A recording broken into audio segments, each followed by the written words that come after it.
Hello and good morning mga kamamshi. Ito ngayon for today's video mga kamamshi, mag-unboxing tayo ng ng aking in-order at ito naman po ay namangha naman po ako, nakita ko po ito sa TikTok kaya po itatry po natin ito kaya nag-order ako. Ito po yung soap na tawag nito? Teka sandali kung ito ba yung soap na to. Okay, sige mag-unboxing tayo. Mag-unboxing tayo mga mamshi. Tingnan natin.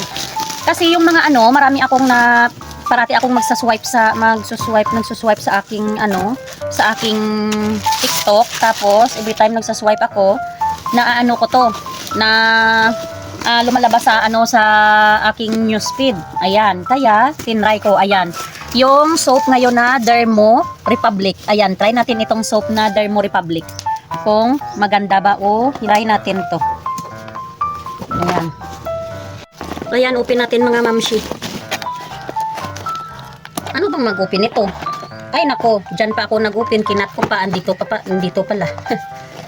Ayan, dalawang dalawang maliit, tsaka isang tatlo siguro ata ang laman nito. Yung in-order ko, 3 piraso. Try natin ito kasi pag meron ako mga kamamshi makikita sa sa TikTok. Ayan, tinatry ko. Ayan, talaga. Oo. Dalawang tig 70 grams na soap. Merong papaya nito. Kaso lang hindi ko na itatry ko later ang papaya nito. At saka meron tayong 135 grams. Iwan ko ba kung magkano yung yung presyo nito.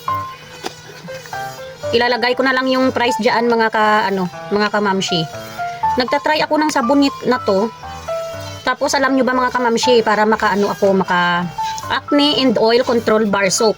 Para maka ako mga kamamshi, tawag dito, yung nilalagay ko yung mga in-order ko na sabon, ina-apply ng Stay Later.